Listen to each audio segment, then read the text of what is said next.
Right, let us start with questions to Secretary of State for Education, Rachel Blake. Question number 1, please, Mr Speaker. Secretary of State. Thank you, Mr Speaker, and with permission I will answer questions 1 and 7 together. In December, I announced at least £3 billion in high needs capital, which will support local authorities to deliver high-quality places for children and young people with SEND. But places alone are necessary but not enough. We know that high-quality teaching is essential to achieving the best outcomes for all pupils and students. That's why I'm delighted to say we are investing £200 million over the course of this Parliament to deliver more training on SEND, more training than ever before, and to upskill staff in every school, college and nursery to make sure that more children and young people receive the right support at the earliest opportunity. Rachel Blake. Thank you, Mr Speaker. I'm grateful for the Secretary of State's response. The families that I'm speaking to in the City, in the West End, in St John's Wood and in Pimlico through my special educational needs group, they tell me that they're really concerned about a lack of accountability for parents and children when those children aren't getting the support that is set out in their education, health and care plan. What certainty can the Secretary of State give to those families about accountability coming forward in the future, so that those families aren't reliant just upon mainstream support and have that confidence that their individual needs will be addressed through their educational care plans? Thank you.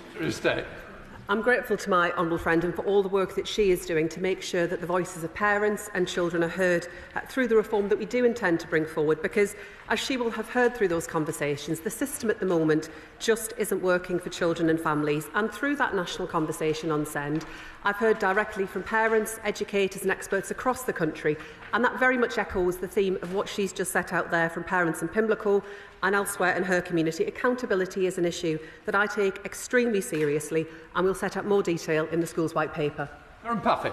Thank you, Mr Speaker. We all know that early support for children with SEND depends on getting the coordination right between parents and schools, local authorities and the NHS, but we also know that isn't always happening.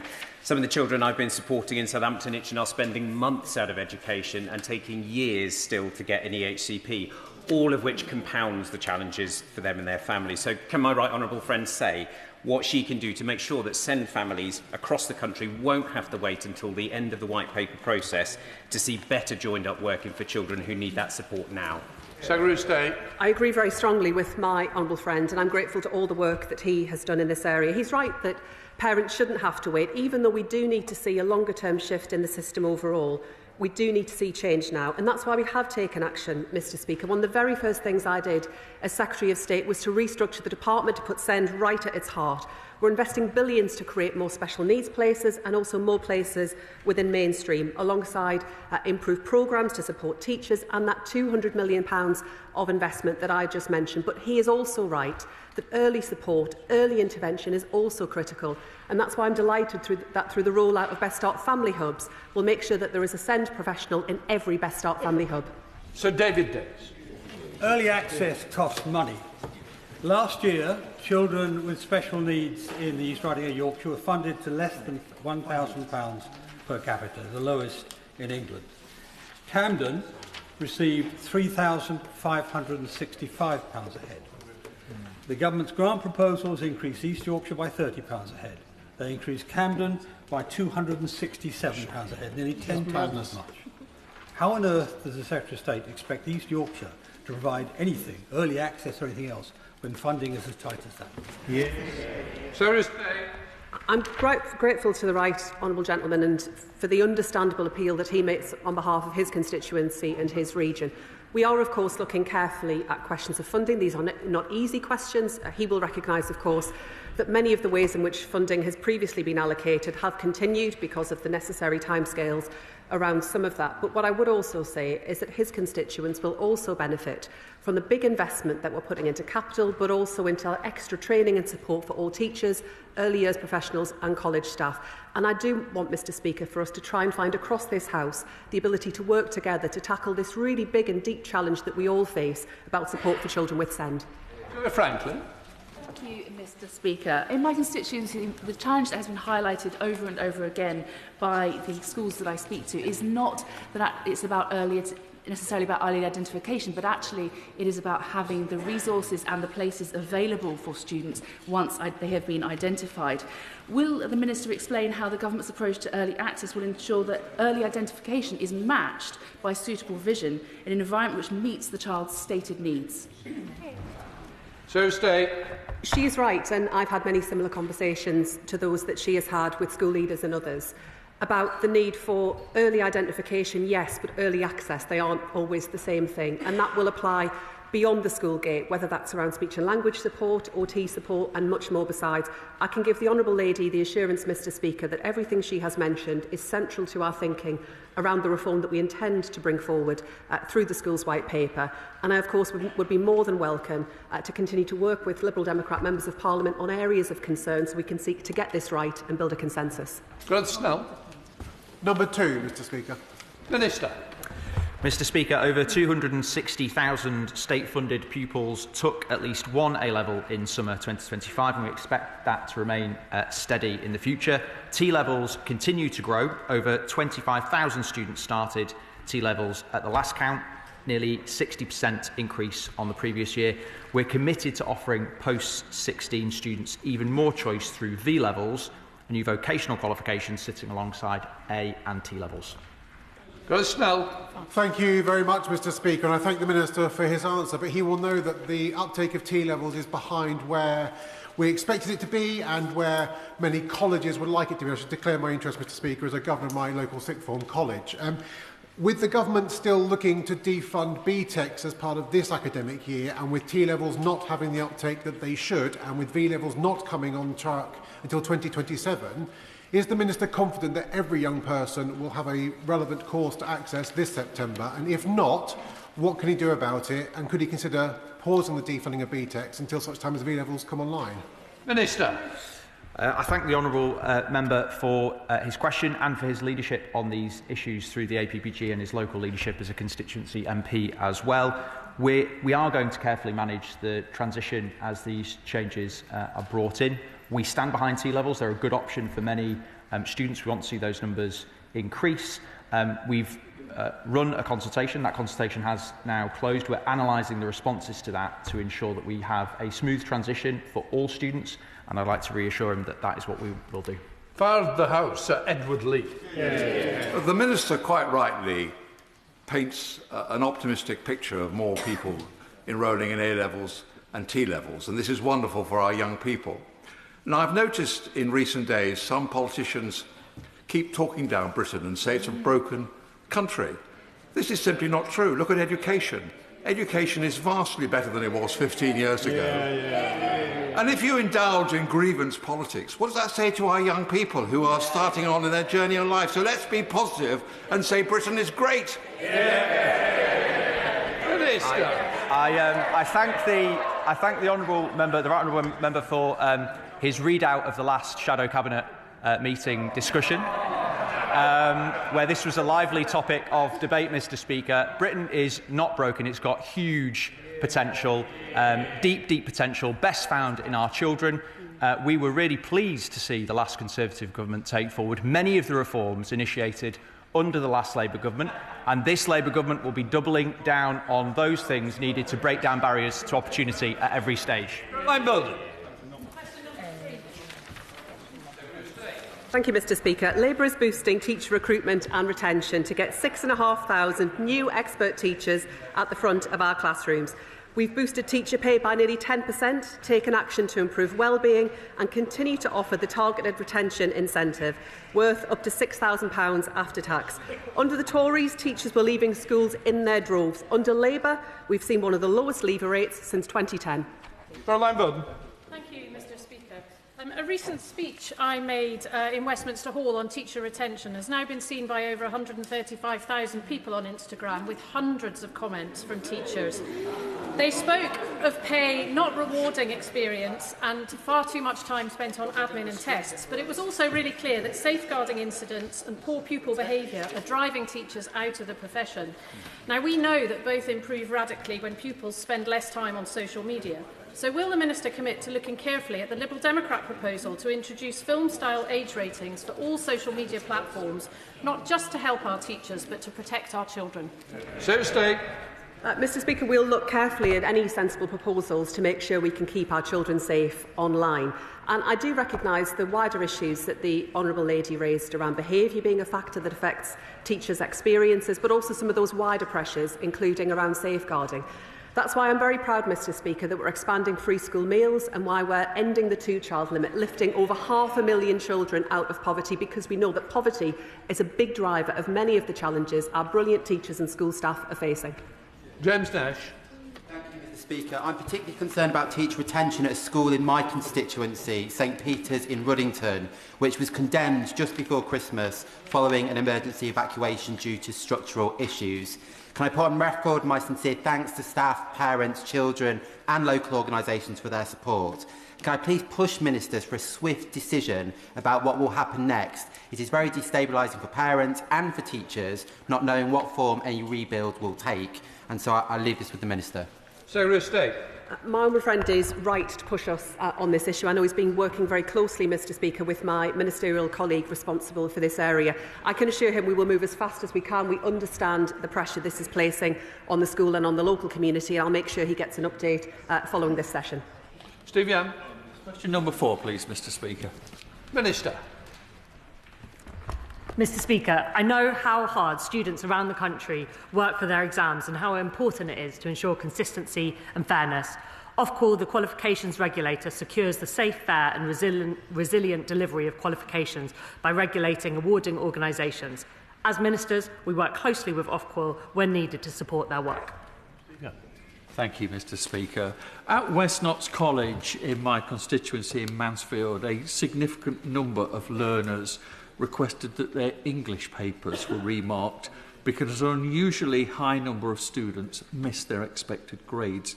In fact, more than 50% of those that were remarked were given a higher grade, with some improving by 2 grades. The exam board, Pearson EdXL, told the college that this was due to human error and the marking of one examiner, but later said that this was more widespread. The exam board has now refused a wider remark of the papers. I wonder if the Minister would join me in urging them to ensure that all students received the grades that they deserved. Mr Speaker, I thank the honourable member, my honourable friend, for raising this. I'm really sorry to hear about the uncertainty this has caused students of West Notts College. My honourable friend will understand I can't comment on individual cases, but I can say that Ofqual requires all awarding organisations to follow rigorous quality assurance procedures to ensure marking is consistent and accurate. I understand that in December, Ofqual issued enforcement action against 3 Pearson cases, resulting in a total of £2 million in fines. Dr Danny Chambers. Thank you, Mr Speaker. When I was studying for my A-levels, I had to work really hard to get the grades I needed to go on and study veterinary science at the amazing Liverpool University. Had social media existed at the time, I think it's really unlikely I would have got the grades necessary, given that there's so many addictive algorithms and it's so distracting and it's so bad for mental health. Will the Minister look seriously at Liberal Democrat proposals which would effectively ban social media in its current form for children? Because it's hugely distracting. We want to ensure every child can reach their educational potential. A stretch, I must admit. I don't know whether the Minister wants to stretch herself or not. Minister. Mr Speaker, firstly, I can't believe that you weren't around when social media. You look young enough to be around when it was there. And I'm amazed you are able to concentrate in this chamber. But in all seriousness, we take the safety of young people incredibly seriously. That's why we're implementing the Online Safety Act. We want to ensure the opportunities of the internet are available to young people, but they're kept safe online. Just gently say to the Minister, you means I'm responsible, and I certainly don't want to be responsible. Joe Powell. Number 5, please, Mr Speaker. Young enough to be around on social media. Joe Powell on that basis.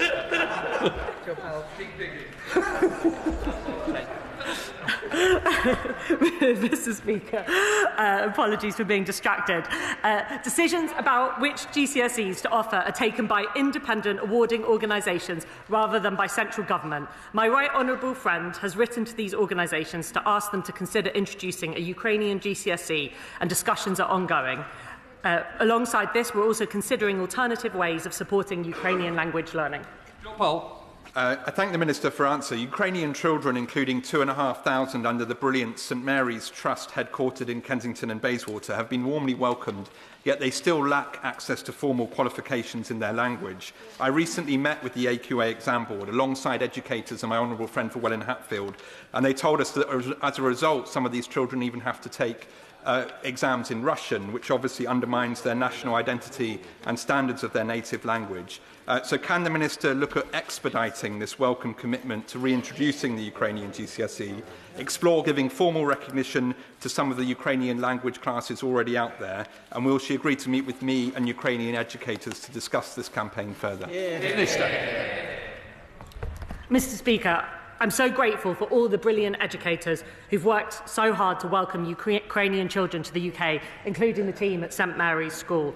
I was really pleased to hear about the positive conversations he's been leading and grateful for my honourable friend championing this important issue. I'd be delighted to meet with himself and educators to look at how we can support taking this forward.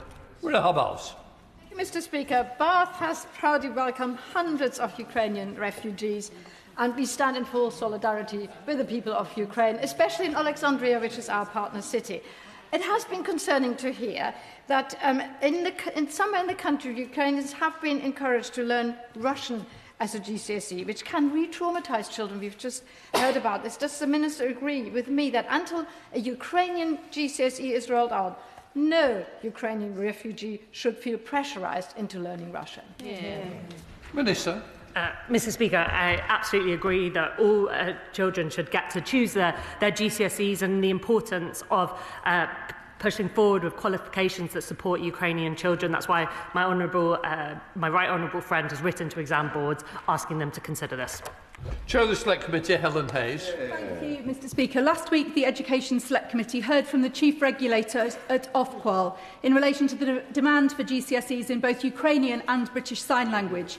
He stated that there is no legal obstacle to a new awarding organisation that is not currently recognised to deliver GCSEs coming forward and asking to be recognised. That could happen.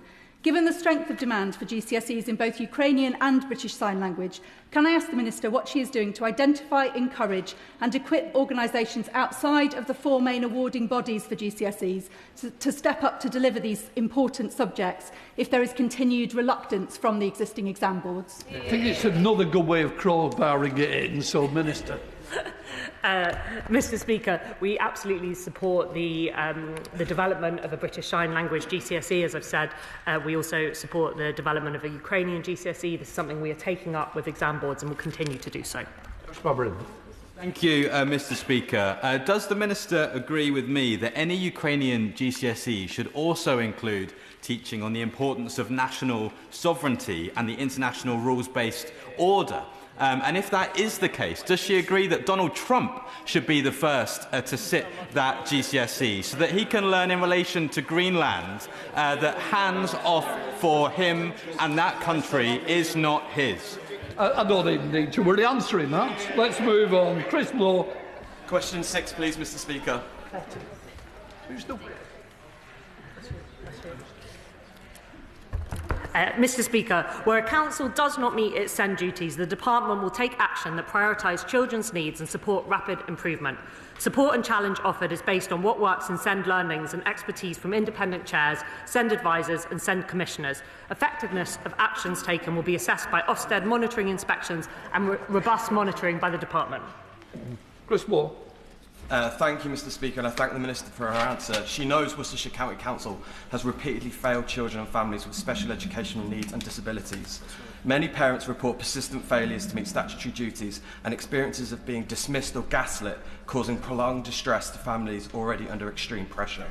Can the Minister assure me and families in Redditch that as part of the school's white paper, she will be looking at how we can properly hold local authorities to account and where there is failure, drive swift improvement?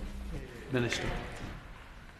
Mr Speaker, I thank my honourable friend for raising this issue, and I've travelled around the country talking to parents, and sadly the story that they've set out in their constituency is one that we hear in too many communities, parents who are having to battle for support.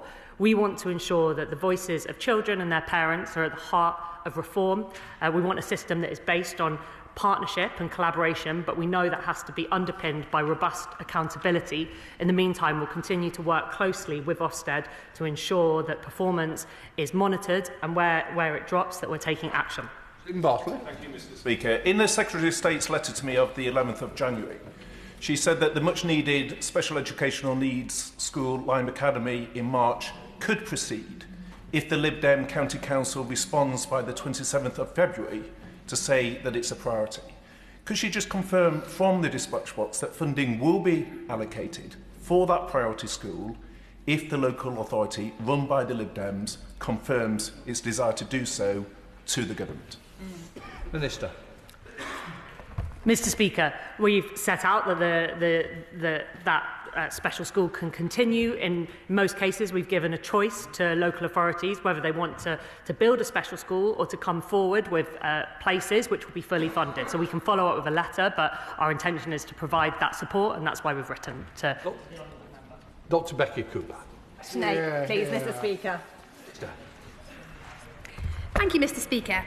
Flu arrived earlier than usual this year, with increases first seen in children and young people. Despite the flu vaccination programme in schools getting off to a strong start in autumn, with 4 million children vaccinated by early January, an improvement on last year's figures, attendance levels have been impacted, and the data does show high illness-related absence. Dr Becky Cooper. Thank you, Mr Speaker, and thank you to the Minister for her response. As flu circulation in children normally starts before adults and protection for the vaccine lasts much longer in children, the children's programme should be underway across schools as early as possible from September the 1st. In my constituency of Worthing West, some schools are vaccinating children in the final weeks before Christmas last year. Would the Minister therefore undertake to work with the Department of Health to review timeliness of flu vaccines in all schools and to ensure that they are given as early as possible in the upcoming 26-27 winter season? Can I thank my honourable friend for her question and for her hard work for the people of Worthing West. I agree with her entirely about the importance of schools starting the vaccination programme as early as possible, and want to reassure her that the department is working closely with our colleagues at Health so that next year we can get underway as quickly as possible in as many schools as possible. Shannon. Mr Speaker, can I thank the Minister very much for that answer? Minister, in Northern Ireland, there's only a 52% uptake in flu vaccinations. Two reasons for that. Number one, parents want to be sure that it's okay and safe for their children, firstly. But secondly, the schools sometimes showed reluctance to actually let it happen. Can I ask the Minister, would you share the policy that the Honourable Lady has outlined just now with the relevant Minister, Paul Given, in Northern Ireland to ensure that we can do better in Northern Ireland? Thank you. Minister. I thank the honourable member for his question, and he'll be pleased to know that I will actually be meeting with the member he mentions later this week on a visit to Northern Ireland. I'm happy to discuss this matter with him. Lawrence Turner. I'm pleased, Mr Speaker. Secretary of State. Mr Speaker, in 2010 the Tories scrapped the school support staff negotiating body. In Labour's first 100 days in government, we legislated to bring it back. With the Employment Rights Act now passed, we expect the SSNB to start operating later this year. On this side of the House, we value the vital role that support staff play. They deserve a voice at the table, and under Labour, they will get one. Mr Speaker, and I wish to draw attention to my entry in the Register of Interest in my chairship of the GMB Parliamentary Group. Mr Speaker, the School Support Staff negotiating body established under Labour's landmark Employment Rights Act will make a real difference for more than 1,600 people in my constituency who have been undervalued and denied decent wages and terms and conditions for too long. Can the Secretary of State, who has been a determined champion of this policy, update the House on what progress has been made to establish the SSNB in recent months, and on when my constituents can expect to receive published information from her department on what this policy will mean for them? Secretary of State. Mr Speaker, can I start by thanking my honourable friend for all of his work to make the SSNB a reality, both before he came to this place and in his time here. He is a real champion of working people. We will publish our consultation response in the spring, confirming which staff are in scope and what it means for them. We are also developing wider guidance for employees and for employers to be shared before the SNB starts operating, and we expect outcomes to come into effect from April 2027. Question number 10, Mr Speaker. Minister. Mr Speaker, this autumn budget made clear that future special educational needs and disabilities funding will be managed as part of overall government departmental expenditure. We've subsequently set out new investment, including £3 billion into creating 50,000 new specialist places and £200 million into SEND training for education staff. Gregory Stafford. Thank you, Mr Speaker. In Surrey, the high needs block deficit is forecast to rise to £165 million by 2027. And although Conservative-run Surrey County Council has earmarked £144 million in reserves to ease that pressure, that cannot be a long-term solution. So can the Minister confirm whether and when Surrey's safety valve agreement will be extended? Mr Speaker, we recognise that the size of deficits that councils are accruing while the statutory override is in place may not be manageable with local resources alone. We will be setting out more information in the local government settlement this year. Peter Swallow. Thank you, Mr Speaker. I want to thank my honourable friend for visiting my constituency last year, and my right honourable friend, the Secretary of State for Education, for visiting last week. She came to see an expanded school nursery at Uplands Primary in Sandhurst, and she also took the opportunity to speak to some fantastic and hard-working teachers and heard their concerns about the level of SEND need and the need for more support. So can I welcome the announcement of £200 million extra funding for SEND training. This is going to be vitally important for teachers who need that extra support. Minister. Mr Speaker, I was delighted to visit my honourable friend's constituency and see some brilliant work happening, including a new SEND resource base, which meant that children were being educated in their community who would have otherwise had to travel miles. And as the honourable member set out, I heard from teachers who wanted to put in more support but didn't always have the tools. So I am delighted that we are able to invest in teacher training that will support teachers in his constituency and around the country. Iqbal Mohammed. Thank you, Mr Speaker. In Kirklees, where my constituency of Dewsbury and Batley sits, 3/4 of EHCPs took more than 20 weeks, with 46% taking over 1 year, 6.5 times higher than the 2024 national average of 7.3. So what steps is the Secretary of State taking to ensure timely access to legally entitled support for children with SEND needs in Kirklees? Minister, you will. Mr Speaker, as I've set out, we've heard that too many families around the country are having to fight for and wait for support. It's not acceptable, and that's why we're bringing forward the investment in early intervention that we've already talked about today, the £3 billion into specialist places, the £200 million into teacher training, the Best Start hubs, but we know more needs to be done. That's why we're having a national conversation about SEND, and we'll be bringing forward reforms. Thank you, Mr Speaker. I note the Minister hasn't been to Harlow yet. Families in Harlow have completely lost faith in the SEND system that we inherited. I don't think it's too far a stretch to suggest that these parents are suffering from PTSD for battling to get support for their children. Can the Minister outline, based around the specialist places you mentioned in a previous answer, what this government is doing to ensure we have a system that doesn't pit families and indeed educational professionals against a system that is broken? Minister. Mr Speaker, an oversight that I will make sure is corrected as soon as possible. Although I'm not sure that my honourable friend has actually invited me to Harlow yet.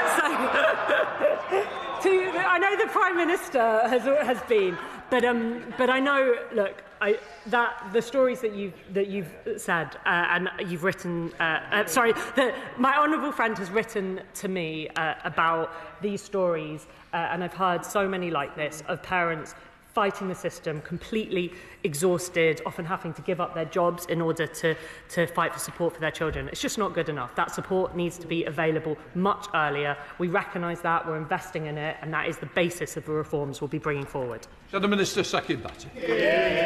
Thank you, Mr Speaker. Now, I note in her response to the Honourable Friend for Farnham and Borden, the Minister said the budget gave much clarity, but the reality is the Office for Budget Responsibility Analysis highlighted a £6 billion funding gap. Now, I almost feel sorry for the education team because the Chancellor has backed them into an uncomfortable corner with their own backbenchers with nowhere to turn. But they do need to be honest with parents and teachers who rely on these provisions. So again, we ask, how are they intending to fill the £6 billion black hole hanging over the department? Will there be cuts to services or to schools? Minister. Mr Speaker, the Chancellor and the Secretary of State have been crystal clear that any remaining deficits will come from across government. The members opposite know this. They are spreading fear in parents, and as we have heard across this House, there is already enough fear about the system. And as I've travelled around the country, I have heard from so many families that have been failed for years, failed under the honourable member's government. That is the reality. And if I was them, I would be coming to this chamber with an apology or with some answers. But that we hear neither. We are acting. We are putting £3 billion into desperately needed specialist places.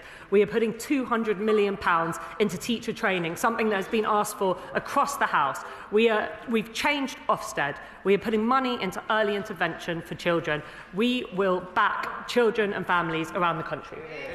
Rachel Taylor. Question 11, please, Mr Speaker. Minister. Mr Speaker, robust governance is crucial to achieving a strong school system, helping every child achieve and thrive. The Department has set out new guidance, which includes the Academy Trust Handbook, setting out core expectations and providing essential support to governors, trustees and governance professionals in fulfilling their strategic and statutory roles. Rachel Taylor. Thank you, Mr Speaker. Financial mismanagement by the Arthur Terry Learning Partnership Trust has led to disputes with the National Education Union and currently strikes, disrupting the learning of students across the West Midlands, including at the Coleshill School and Curdworth Primary School in my constituency. What steps is the Minister taking to ensure that academy trusts are well managed and build positive relationships with staff so that students and parents don't have to endure this disruption again? Minister. Mr Speaker, I'd like to thank my honourable friend and colleagues who came to see me about this issue just a few weeks ago and the impact it's having on their community, and we continue to work with the Trust. The work of multi-academy trusts are crucial for children and families and school staff, and it's right they're subject to transparent accountability. We are delivering our manifesto commitment by legislating to introduce Ofsted inspections of academy trusts and related intervention powers for the Secretary of State. This will support strong governance across the sector, ensuring the interests of children always come first. Sarah Dyke. Speaker, pressures on schools to convert to academy trusts are considerable and widespread, but academising at all costs is not always in everybody's interest. Some parents in Glastonbury and Somerton have told me they are concerned that where decision-making is taken across a number of schools, performance could diminish as a result. So what steps is the Minister taking to monitor trusts and hold them accountable, especially where the school that has joined with an academy has failed to improve as a result? Mr Speaker, I've seen real benefits from collaboration in terms of saving monies, sharing best practice to support children in their learning, but it is crucial, as I just set out, that there is strong accountability, and we are legislating to bring in inspections for multi-academy trusts to ensure that there is strong governance and accountability. Rosie Duffy. Thank you, Mr Speaker. Question 12, please. Minister. Mr Speaker, the Department for Education is currently reviewing the draft non-statutory guidance for schools and colleges on gender questioning children. Looking carefully at the consultation response, we're clear that children's well-being must be at the heart of this guidance. Rosie Duffield. Thank you, Mr Speaker. The Secretary of State told the House that the guidance for schools will be published by the end of 2025, yet here we still are without that guidance anywhere to be seen. There's immense pressure on schools, colleges, children's homes and other settings to socially transition children, often irrespective of parents' wishes. With the obvious potential risks of long-term psychological harm to the children involved, many of whom, like Kira Bell, and some taking part in the upcoming puberty blockers trial, will simply go on to change their minds over time. When can schools expect the guidance, please? Minister. Mr. Speaker, this is about the well-being of children and young people, and it's critical that we get it right. Therefore, it is important that we consider the consultation responses and evidence carefully alongside the views of stakeholders and the report of the CAS review in order to get the guidance right for young people. Shadow Minister Seki Barton. That was a really disappointing answer, Mr. Speaker. For months, they've been hiding behind the CAS review, which was published over 2 years ago. In April last year, the Education Secretary promised to publish the guidance by the end of the year to give schools and teachers much-needed clarity on these sensitive issues. That deadline has been spectacularly missed, and schools have been left in limbo, and they're figuring this out for themselves. So I implore the ministerial team and the Secretary of State to put ideology aside and finally act to protect our children. Will they do that? Minister. Mr. Speaker, this is a really serious issue that requires deep thought, and we are working to ensure that we've listened to the consultation to experts to get this right for children, and we make no apology for taking this decision carefully. Daniel Francis. Question 13, please, Mr. Speaker. Secretary of State. Mr. Speaker, with permission, I will answer questions 13 and 14 together. The Department has announced at least £3 billion in high-needs capital between 26-27 and 29-30 to support local authorities to deliver sufficient high-quality school places for children and young people with SEND. This will create provision within mainstream schools that can deliver more flexible support adapted to pupils' needs. Daniel Francis. And can I draw attention to the fact my wife's employed by a SENCO by our local authority? At the start of this school year, my local authority in London Borough of Bexley rolled out a number of new resource provisions, adding an additional 122 SEND places in mainstream schools. These are in addition to some fantastic established resource provisions, such as the one at May Place Primary School in Barnhurst. May I invite the Minister to visit the school to see how they're delivering high-quality school places for children with SEND? Secretary of State. My honourable friend rightly identifies that there are pockets of brilliant provision right across our country, and our Schools White Paper will ensure that we spread that best practice and make it a reality for all children through that £3 billion of investment. We'll deliver 50,000 more specialist places for children with SEND to make sure that children get the education and the support that they need close to home. It was wonderful to visit him just last year in Pearswood Primary, another school in his community doing fantastic work, but I'd be delighted to go back and see some of the work underway to support children with SEND in other provision in his constituency. Jacob Collins. Speaker, parents in Burton and Uttoxeter tell me that under reform-run Staffordshire County Council, their pleas for help are too often ignored, leaving children in unsuitable settings or out of education altogether. Communication is extremely poor, and too often meaningful action only comes at the point of crisis. Can the Secretary of State say what action she is taking to ensure that councils like Staffordshire act earlier and are properly held to account when they fail children with SEND? Secretary of State. Mr. Speaker, we are backing councils with extra investment around capital, and that is also true in Staffordshire, but we do need councils to work with us to create the provision that children desperately need. We're also strengthening accountability. We've heard time and again from parents that their voices aren't heard, that change doesn't happen quickly, and that's why making inclusion a key area of Ofsted inspection for the very first time is central to building parents' confidence. But it would be remiss of me, Mr. Speaker, not to remind the House what Reform have had to say around support for children with SEND and their parents. They've said that this is about naughty children, bad parenting, a class of victim, just some of the language that they have chosen to use. I would invite Reform members and others to go and speak to parents of children with SEND and understand just how desperate things have become and the change that is needed. Greg Smith. Thank you, Mr. Speaker. Does the Secretary of State accept that cancelling an £18 million purpose-built 152-place SEND school in Buckinghamshire, due to open in 2028, and replacing it with just £8 million over 3 years, will inevitably increase reliance on high-cost independent placements, worsen outcomes for children with the most acute needs in Buckinghamshire, and ultimately cost the taxpayer more while failing some of the county's most vulnerable children? Secretary of State. Mr. Speaker, we are giving councils significant extra capital investment to create places and provision much more quickly than many of them would have been able to do so. We are offering most local authorities a choice between continuing with their free school or accepting some alternative funding to deliver the same number of specialist places. Some projects without trusts appointed which had opening dates very, very far into the distance, would not have created the places we need as quickly as we need. This is about bringing forward the places, giving parents confidence and making sure, as he correctly identifies, we should not be sending children far away from home. They should be able to go to a great local school with their friends, not travelling long distances in taxis.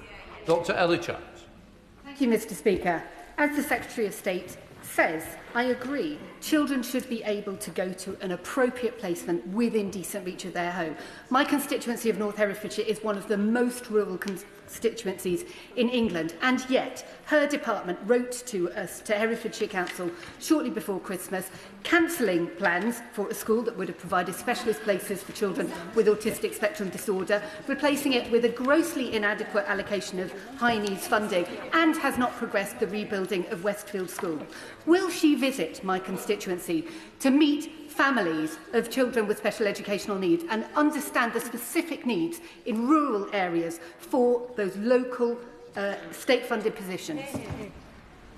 Mr Speaker, I'm sure my friend the Minister would be happy to meet with the Honourable Lady to discuss the particular cases that she raises. I just would say we are investing more in support for local authorities, including through capital budgets. She will know that local authorities have until the 27th of February to tell us their decision where it comes to whether they wish to proceed with projects or whether they intend to create the places in other ways. This is about bringing forward investment, making sure the places are created much more quickly than is the case right now. And this runs alongside more investment into our schools through the high needs budget and £200 million of extra investment for training, again, sorely needed. Shadow Minister Secretary Batty. Thank you, Mr Speaker. I just say to the Secretary of State that example and the one from my honourable friend from Buckinghamshire, mid-Buckinghamshire, illustrates perfectly the spin that is being played out by the Labour government at this moment in time. That money, that £3 billion, is short-changing parents and children with special educational needs. The decision to cut schools was rolled out without scrutiny by being slipped out before the Christmas recess, axing 46 free schools and 18 special schools, with a further 59 in doubt. Why did the Secretary of State cancel the much-needed special schools and make life harder for families and children with SEND? Mr Speaker, that is just simply not right. We are investing billions of pounds into creating much-needed places for children with SEND. We did take the decision to not proceed with a number of mainstream projects, free school projects, where we had determined that the places were no longer needed. These were projects that in some cases provided questionable value. We are making sure we're prioritising investment for children with SEND to create over 50,000 places so that children can go to school much closer to home. But on this wider question, Mr Speaker, around reform of the SEND system, I would just say to the honourable gentleman, to the right honourable lady, they recognise, as I do, as members across the House do, that this is a huge challenge facing communities up and down our country. I will be delighted to work with them to make sure that we can get this right for children and young people. And yes, of course, they will push us on certain areas, but I would like us to build a consensus, to take this forward and to make sure that children get the support that they need. Madeira Wilson, Liberal Democrat spokesperson. Thank you very much, Mr Speaker. Shortly before Christmas, the Secretary of State announced to the media, rather than this House, welcome capital investment in specialist provision for children with special educational needs and disability, children for whom mainstream provision is simply not appropriate. However, digging into the small print, this included the forced cancellation of 18 free special schools and a further 59 put into jeopardy, despite two-thirds of state special schools being at or over capacity. Mr Speaker, with children being sent many miles away to privately run provision that's costing taxpayers eye-watering sums in transport and fees, why didn't she give all local councils both the resources but also the flexibility to decide whether they should go ahead with a special school in their area? Because councils know what are best for their families in their areas, not Whitehall. Mr Speaker, we are giving councils a greater role in this process because we do recognise that many will be able to create places much more quickly through a different way of allocating funding. And we do want children and young people to receive the support they need in a local school, not travelling long distances. Now, in some cases, that can involve expanded provision within mainstream schools, specialist places, but within mainstream. But I also recognise the critical role that the specialist sector also plays for children whose needs can only be met within specialist provision. That's why we have taken the approach around prioritising funding, and this runs hand in hand with much wider investment running through the system. And again, Mr Speaker, I would say to the Honourable Lady, she knows that I will work with her to make sure we get this reform right, to make sure that this is about children and their education right at the heart of all of it. Sir Alden. Question number 15, Mr Speaker. Minister. The Children's Wellbeing and Schools Bill will introduce a financial oversight scheme for children's social care. This will increase transparency of children's social care providers so we can make accurate, real-time assessments of financial risks so local authorities can step in and take swift action in the interests of children, Mr Speaker. Speaker, the Public Accounts Committee, of which I am a member, published its report into the financial sustainability of children's homes last Friday. Now, the report highlights there's very little financial governance oversight of private companies that run 84% of children's homes in the UK, and given that the 15 largest private children's homes providers make average profits of 22% on an average charge per child per year of £318,000, what more can the government do to increase assurance that children's homes have appropriate financial and governance oversight? Yeah. Mr Speaker, I welcome my honourable friend's question and interest in this issue. The NAO's report and the Public Accounts Committee report into this as well. The children's social care issues looked at through the prism of profit-making in children's homes demonstrates how much radical reform we need for children's social care. That's why we're putting £2.4 billion in to reset the system overall so it intervenes earlier. We'll also be bringing forward plans very soon to set out an expansion of fostering. That is in addition to measures in the bill that's going through the other place at the minute to introduce a financial oversight mechanism and a profit cap to address the issues that the honourable member has mentioned. Called over. Number 16, Mr Speaker. Minister. Mr Speaker, I thank my honourable friend for her efforts in so brilliantly representing the interests of visually impaired young people and the time that she spent with me on this important topic. I'm delighted to be attending a roundtable this week that she's organised with the Royal National Institute of Blind People to hear the personal testimonies of young people. All schools have legal duties to make reasonable adjustments for disabled pupils and ensuring special schools cater to those with complex needs. I'm really pleased that the teacher training announcement includes support for visually impaired children. Thank you, Mr Speaker. And can I also welcome the work that the Minister is doing, and I look forward to our round table meeting shortly. Research by Guide Dogs has found that 69% of non-specialist teachers said they lack the confidence and the skills to support children, disabled children, including children with visual impairment. So I welcome the government's new SEND announcements on teacher training, which I know will include blind and partially sighted children. However, training alone is not enough. So can the Minister set out what steps the government is taking to ensure schools and local authorities properly understand and implement their legal obligations on reasonable adjustments so that blind and partially sighted children and young people are not put at a disadvantage? Minister. Mr Speaker, we've commissioned research to strengthen the evidence base of what works to improve inclusive practice in mainstream settings, including for sensory impairment, and I look forward to discussing what more we can do together later this week. William Stewart. Thank you, Mr Speaker. Blind and partially sighted children in the East Riding of Yorkshire receive the lowest funding through higher needs block anywhere in the country.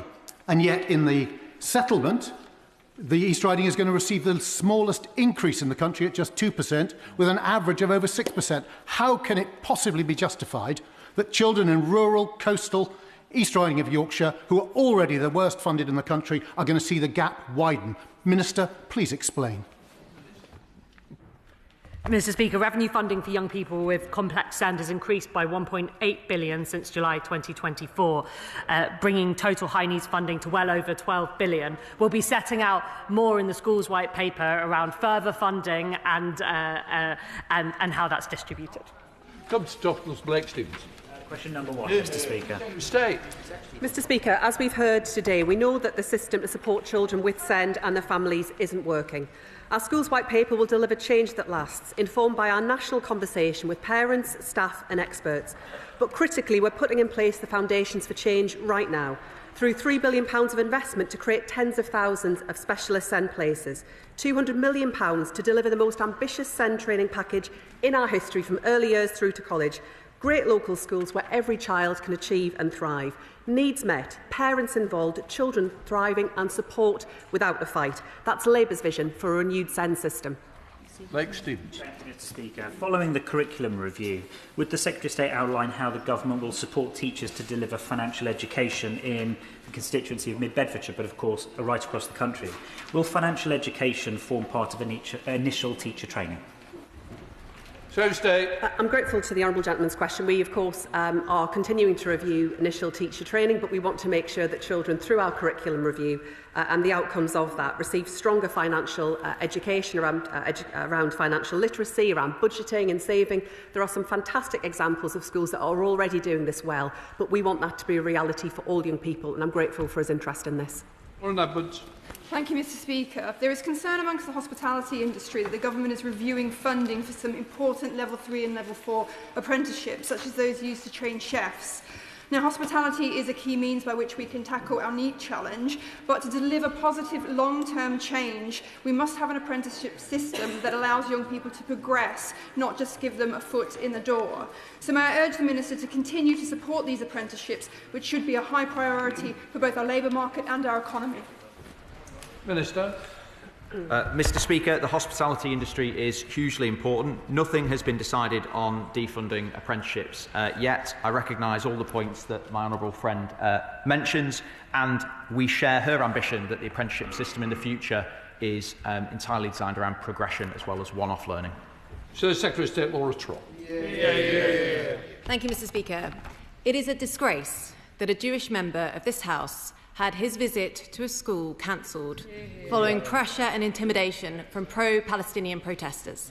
This is abhorrent anti-Semitism. Over the weekend, the Secretary of State announced a welcome investigation into the Trust alongside Ofsted action.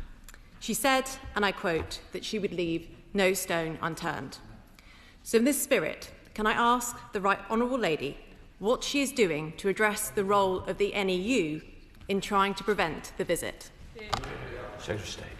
Mr Speaker, let me update the House. I am crystal clear that schools must be a place of safety and no MP should ever be stopped from doing their job. But sadly, this is not the first concern about anti-Semitism in schools, and this alone is not the only challenge we face. We will leave no stone unturned, as she said. I've asked the Trust to commission an independent investigation into what has happened. I'll be launching a review to ensure that all schools and colleges have the right systems and processes in place. I will set out more in due course, Mr Speaker, as to the shape of that. But we will, of course, consider any area in which anti-Semitism needs to be tackled. I'd be happy to meet with the Right Honourable Lady to discuss this further, because this is an issue, Mr Speaker, where it comes to tackling anti-Semitism that we, all of us, right across this House, must show leadership on. Laura Trott. I'm grateful for the Right Honourable Lady's words. The Bristol NEU publicly celebrated the cancellation of the visit from the member for Bristol North East, describing it as a win and boasting that it sent a clear message. Over the weekend, the head of the NEU claimed that the visit taking place, and I quote, at the height of the genocide in Gaza, was a mitigating factor for excluding a British Jew from the school. This is inexcusable. I will very gladly meet the Honourable Lady. Will she also back my call for the EHRC to look into the NEU? And will she ask them to investigate this outrageous statements from them? Secretary of State. Mr Speaker, teachers are under clear duties around political impartiality, and that is extremely important and extremely serious. But in parallel, Mr Speaker, I have also been concerned as to some of what we have seen recently around the Teaching Regulation Agency's approach. That's why I've asked the Permanent Secretary to review what has happened there and to make sure that we've got the right processes in place, because no one who glorifies terrorist organisations should be teaching our children. Anti-Semitism has no place in our schools. We are investing more, Mr Speaker, but there is always more to do, and I look forward to discussing it in more detail with the Right Honourable Lady. John Pearce. Thank you, Mr. Speaker. Towards the end of last year, I held my second High Peak Careers, Skills and Jobs Fair in Glossop. The event was a huge success. There was a real buzz around the opportunities on offer for local young people at companies like Street Clean in Chapel, Buxton Water and Swizzles in New Mills, all offering high-quality apprenticeships. As I plan this year's jobs fairs, will the Minister update the House on what more we can do to support businesses to offer fulfilling apprenticeships? One of us is going to sit down. It's not going to be me. Can I just try and help? I have a lot of members who all want to catch on. This is topical, short and punchy questions and answers. We'll get a good example from the Minister.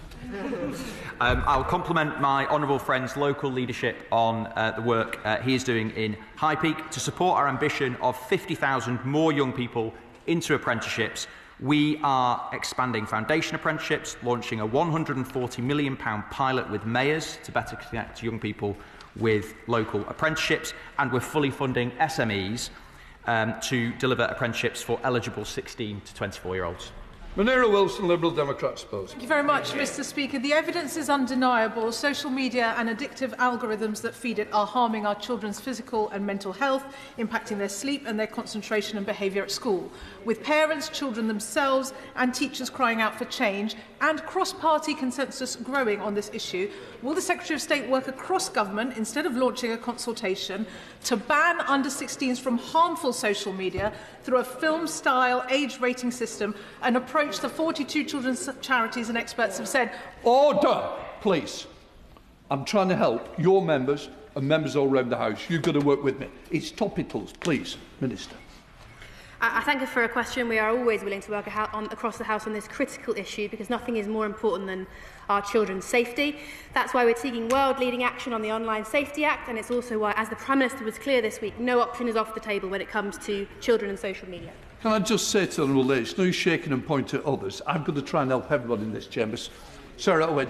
Thank you, Mr. Speaker. Many schools with SEND provision, like Beechwood Primary, would benefit from a sensory room and more family workers, while staff at Woodland School need more resources to enable staff to work safely and support students.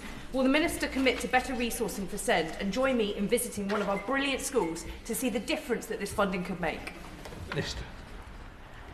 Mr. Speaker, I thank my honourable friend for a discussion about this recently. The £3 billion we're investing in schools is exactly for sensory rooms and other investments that make schools more accessible for young people, and I'd be delighted to join her in a visit.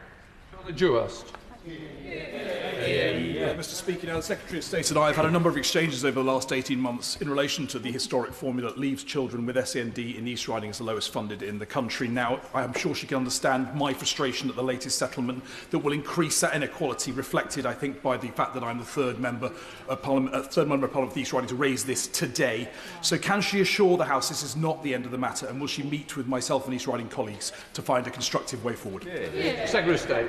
I'm grateful to the honourable gentleman. I would, of course, be happy to arrange for a minister to meet with the honourable gentleman and colleagues. He will appreciate that changes in the manner he describes will often take time to make sure that we get this right. It has been necessary to provide funding on the previous basis on which it was allocated because of the timelines available to us, but through the Schools White Paper we are considering other options. Thank you, Mr. Speaker.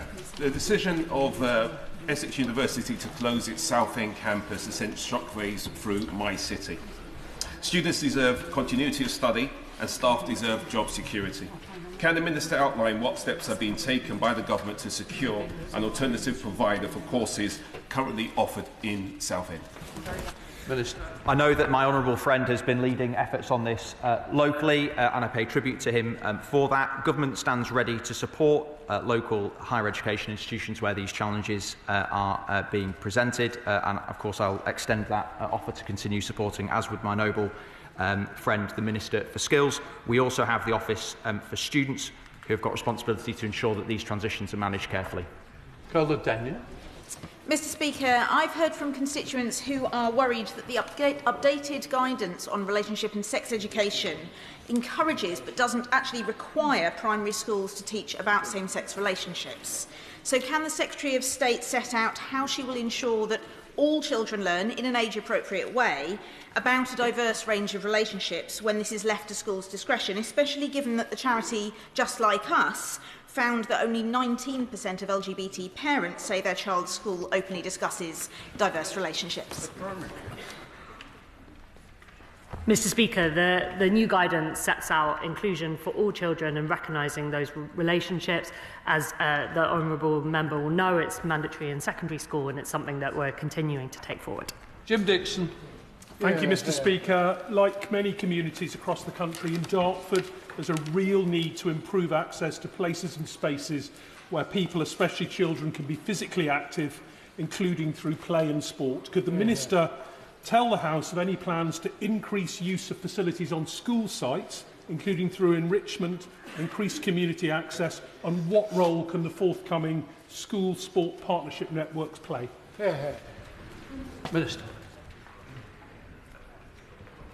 Mr. Speaker, we're committed to opening up access to school grounds and sports facilities. It's a key part of the school sports partnerships work that we're developing, and I look forward to continuing to work with my honourable friend to develop this. Sarah Green. Speaker, the guidance for complaints in children's social care was issued 20 years ago and hasn't been updated since.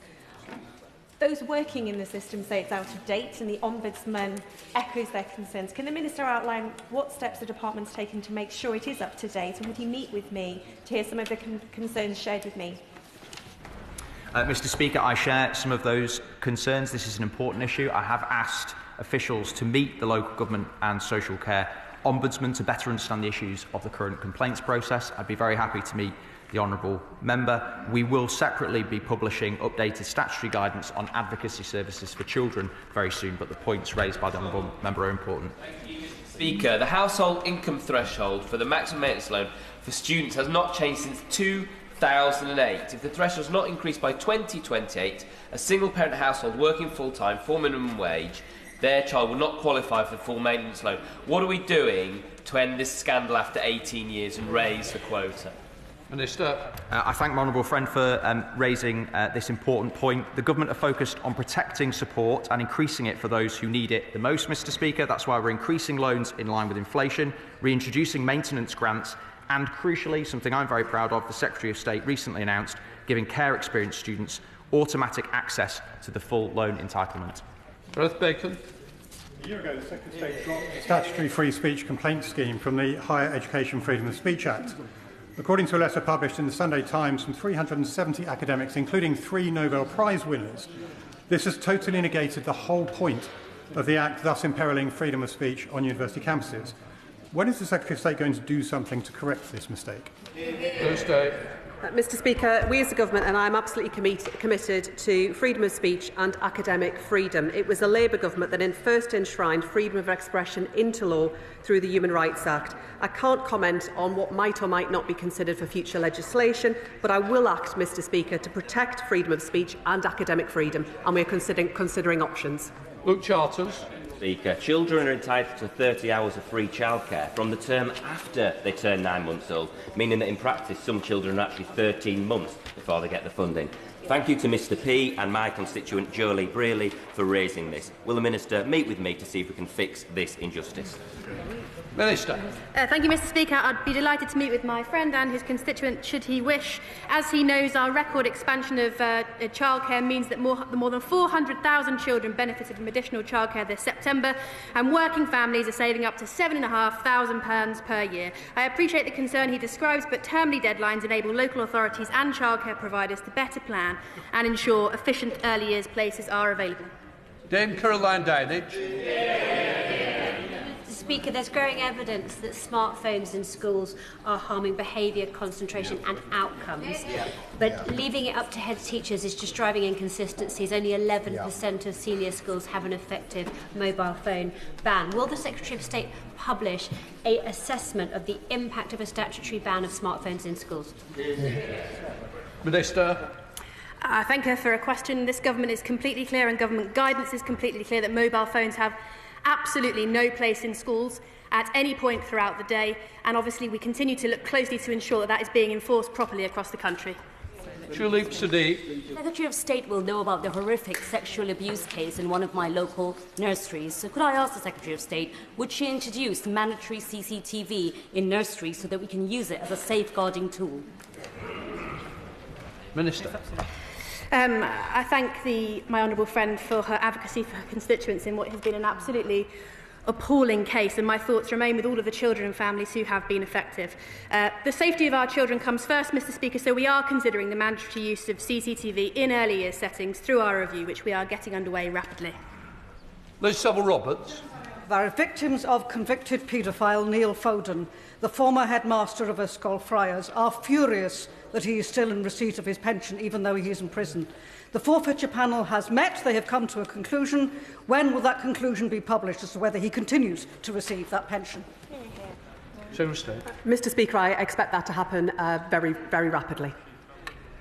Laura Kirk-Smith, last question. Thank you, Mr Speaker. Alex Foster, a 17-year-old from Aylesbury, has shared his experiences of social media with me. He says, thankfully, I was one of the very few who had my phone checked by my parents, but my friends told stories of watching beheadings, terrorist material, explicit photos of them being shared. So does the Minister agree we must go further to protect and educate young people in online harms? Minister. I thank my honourable friend for her question and for her advocacy on behalf of her constituents. I agree with her that nothing is more important than the safety of our children.